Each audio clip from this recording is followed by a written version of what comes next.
The storm struck without warning, as if the sky had torn open in rage. Kieran had just finished stacking the last of his firewood when a haunting howl cut through the howling wind. Snowstorms were normal this deep into the Yukon, but this one felt off. The snowflakes were unnaturally large, the cold pierced like knives, and the very air shimmered with an unnatural gleam. He turned toward his cabin, pulling his coat tighter, when he heard it. A voice, barely a whisper at first, drifting on the wind like a ghost. "Human, please." He froze. It wasn't just the plea that stopped him, it was the sound itself. The voice wasn't entirely human. And then she appeared. A figure emerged from the storm, staggering through the thick snow, nearly naked and trembling violently. She collapsed just steps from his porch. Her skin, dusted in frost, shimmered with a strange iridescence, like moonlight dancing beneath water. Long dark hair stuck to her face, soaked and half frozen. Her lips were blue, her eyes violet and slitted like a cat's. "I'm freezing," she whispered, voice cracked and brittle. "Let me in. I'll give you anything, whatever you want." Kieran's instincts screamed caution. She wasn't from here, not from this planet even. The world had changed in the past year. Rogue ships, unidentified landings, whispers of off-world fugitives. Some were dangerous, others just lost. He looked at her, wounded, shivering, skin scraped raw like she'd run through thorns. And in that moment, he made his decision. He scooped her up into his arms, light as air, and carried her inside.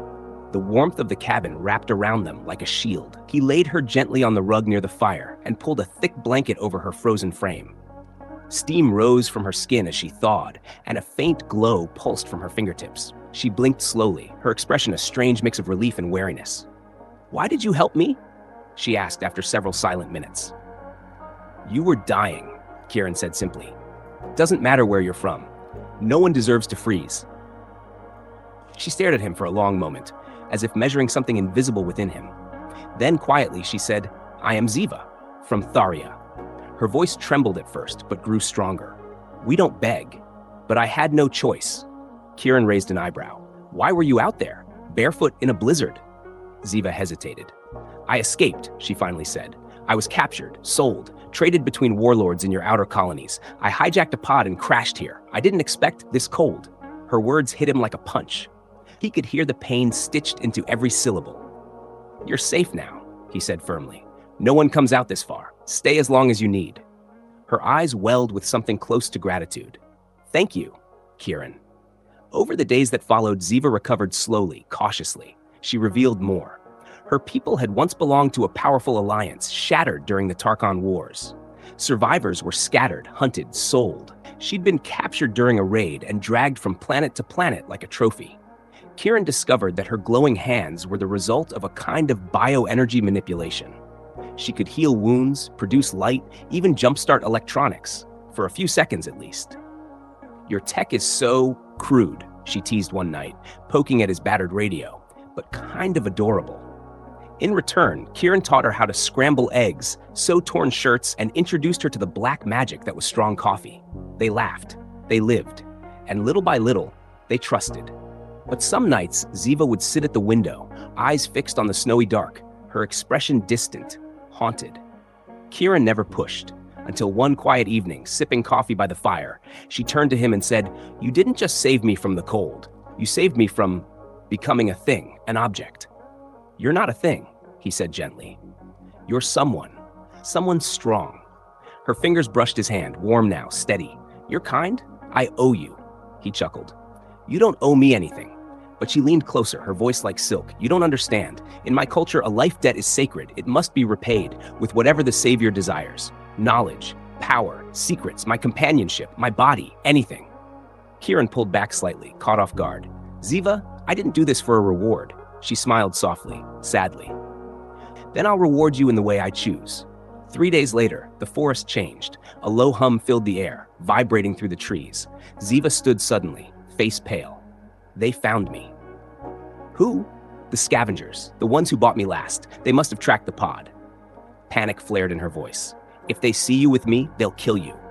Kieran stood tall. "Then we fight." Ziva blinked, stunned. "You'd fight for me? I already did," he said.